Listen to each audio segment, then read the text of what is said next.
미국이 경기 회복에 대한 강한 자신감으로 본격적인 금리 인상을 시작했는데요.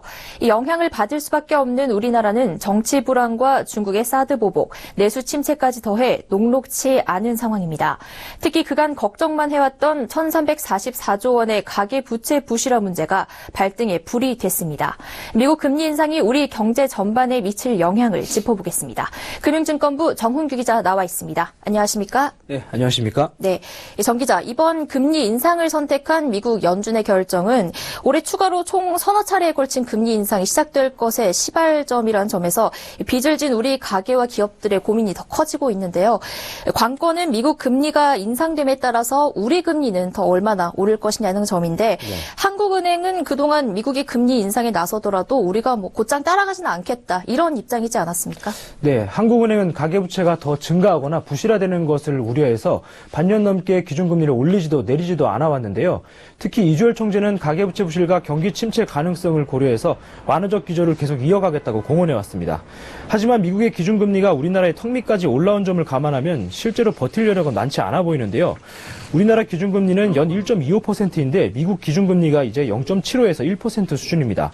현재 전망으로는 미국이 올해 최소 2차례 더 금리를 올릴 것으로 보이는데요. 한 차례 0.25%포인트씩 인상되는 점을 감안하면 올해 안에 한국과 미국 사이에 금리 역전 상황이 발생합니다.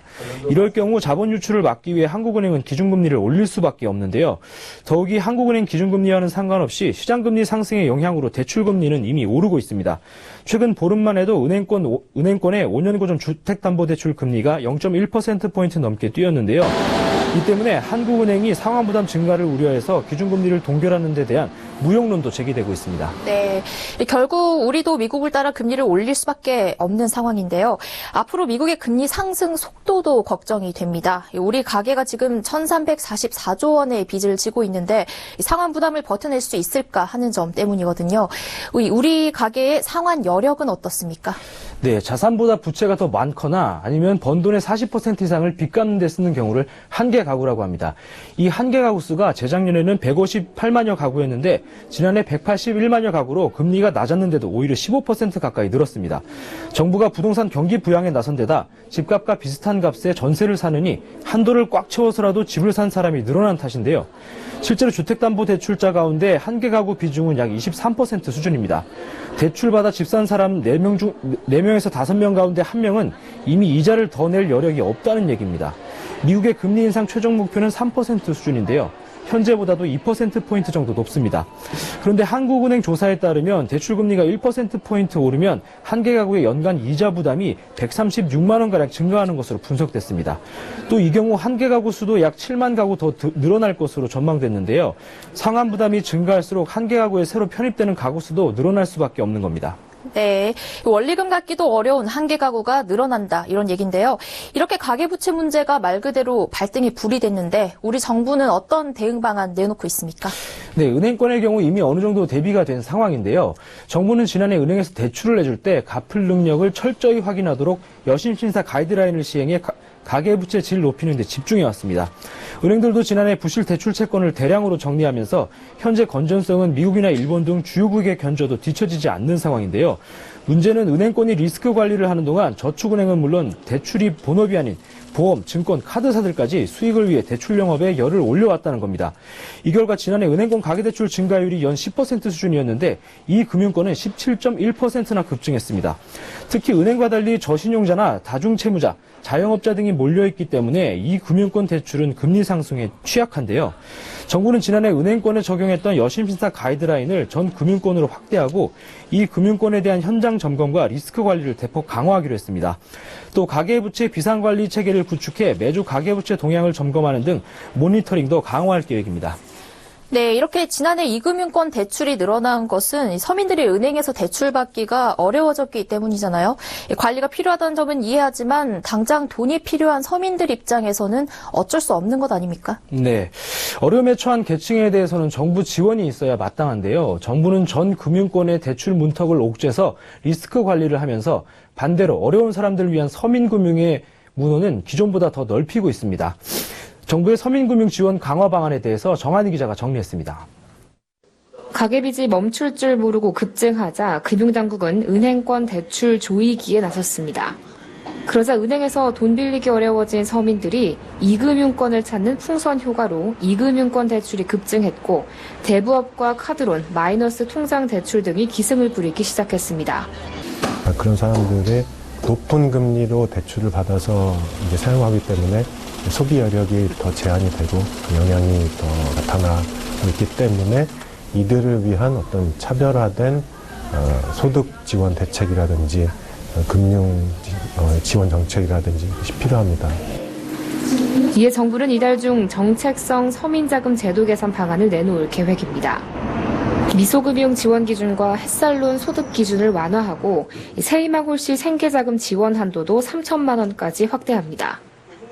정부의 서민금융 가입 요건이 완화되는 만큼 대출을 받으려면 저축은행이나 대부업체의 고금리 상품을 이용하기 전에 상대적으로 저금리로 돈을 빌릴 수 있는 정책자금을 먼저 고려하는 것이 좋습니다. 미소금융은 제도권 금융회사를 이용하기 어려운 저소득, 저신용 계층에게 창업 운영 자금을 최대 7천만 원까지 4.5% 이내의 금리로 빌려줍니다.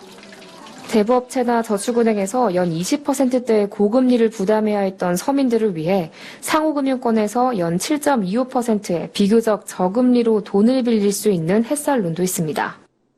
바꿔드림론을 통해 대부업체나 캐피탈사의 고금리 대출을 시중은행의 저금리 대출로 바꿀 수도 있습니다.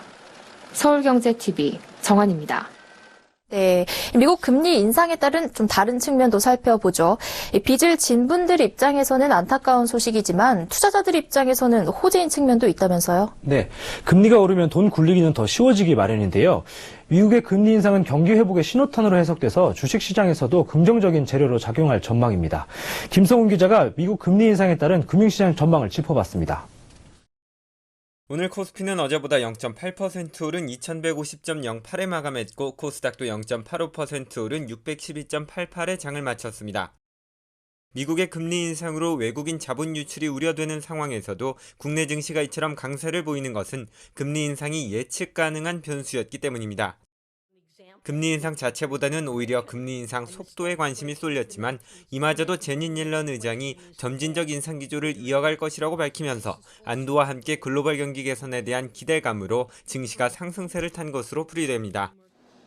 이 연준 자체가 점진적인 금리 인상을 얘기를 하면서 달러가 좀 약세 전환하는 모습을 좀 보이고 있습니다. 이러한 측면에서 보면 그동안 국내 이제 수출주 이러한 것들이 계속 장을 선도해 왔었는데요. 당분간 좀 이러한 모습이 좀 지속되지 않을까. 전문가들은 연준이 기준금리를 올린다는 것은 미국 경제를 중심으로 글로벌 경기가 회복되고 있음을 의미하기 때문에 소재, 산업재 등 경기 민감주와 철강, 반도체, 조선 등 수출 관련 기존 주도주가 강세를 보일 수 있다고 분석합니다. 미국의 기준금리 인상으로 대출금리가 높아져 금융사들의 수익 증가가 예상된다는 점에서 금융주도 미국 금리 인상 수혜주로 지목됩니다. 원달러 환율 전망은 엇갈립니다. 오늘 원달러 환율은 1132원으로 어제보다 11원 60전 내렸습니다. 미국이 기준금리를 올리면 달러의 가치가 높아져 원달러 환율도 높아지는 것이 자연스러운 현상이지만 미 연준이 금리를 천천히 올리겠다고 발표하면서 이례적으로 달러 가치가 떨어졌습니다. 서울경제TV 김성훈입니다. 네, 오늘 원달러 환율은 떨어지긴 했지만 통상 미국이 금리를 올리면 환율도 오르기 마련인데요. 앞으로 강달러 예상해본다면 우리 수출 기업들에는 호재일 텐데 우리 실물 경제에 미칠 파장은 어떻습니까? 네, 산업계의 경우 수출과 수입도 각 분야별로 금리 인상에 따른 영향이 달라서 희비가 엇갈리고 있는 상황인데요. 각 산업계의 표정과 전망을 김혜영 기자가 모아봤습니다. 국내 주택시장에 빨간불이 켜졌습니다. 미국이 기준금리를 올리면서 자본 유출을 막기 위해 한국은행도 기준금리를 올릴 수밖에 없고 이렇게 되면 부동산 대출이자도 덩달아 올라가게 됩니다. 즉 가뜩이나 중도금 집단 대출이 쉽지 않은 상황에서 서민들의 부담이 가중되고 이는 부동산 시장 위축으로 이어진다는 전망입니다. 한국의 시장금리가 오를 경우에 전반적으로 부동산 시장에도 나쁜 영향이 미치지 않겠느냐는 생각이 들고요. 금리가 올라가면은 보유 비용이 올라가기 때문에 투자 수익률은 하락 압박을 받게 되는 측면이 있습니다. 국내 산업계도 긴장하고 있습니다. 우선 자동차의 경우 국내외 판매 위축이 우려됩니다. 이 할부에 대한 부분들도 부담이 늘어나기 때문에 신차 판매가 좀 떨어진다는 것이죠. 이 신흥국 같은 경우에는 이 금전적인 재정적인 부분이 많이 빠져나가면서 자동차 활성화에 대한 부분들이 상당히 악재가 될 수가 있습니다. 항공업계는 직격탄을 맞게 됐습니다. 대한항공과 아시아나항공의 외화 차입금 중 달러 부채는 각각 84%, 56%에 달합니다. 즉 추세적인 환율 상승으로 수천억 원이 넘는 환차손이 발생해 재무구조가 단기간에 악화될 수 있습니다. 철강업도 불안감이 고조되고 있습니다. 환율이 상승할 경우 가격 경쟁력이 높아져 수출에서 유리한 위치를 선점할 수 있지만 동시에 원료 수입 가격이 올라 부정적입니다. 또 미국 금리 인상이 글로벌 수출입 경기에 악영향을 끼치면서 선발 발주 등이 줄어들며 조선업과 해운업도 부정적인 영향이 더 많다는 분석이 지배적입니다. 반면 전기전자 업종은 원달러 환율이 상승해 수출 경쟁력이 높아지는 만큼 긍정적인 분위기입니다. 특히 반도체 등 부품의 경우 기준 통화가 달러여서 환차액을 통한 추가적인 수익 개선 효과도 기대됩니다. 서울경제TV 김혜영입니다. 네, 미국의 기준금리 인상이 우리 경제 전반에 미칠 영향에 대해 금융증권부 정훈규 기자와 이야기 나눠봤습니다. 오늘 말씀 고맙습니다. 네, 고맙습니다.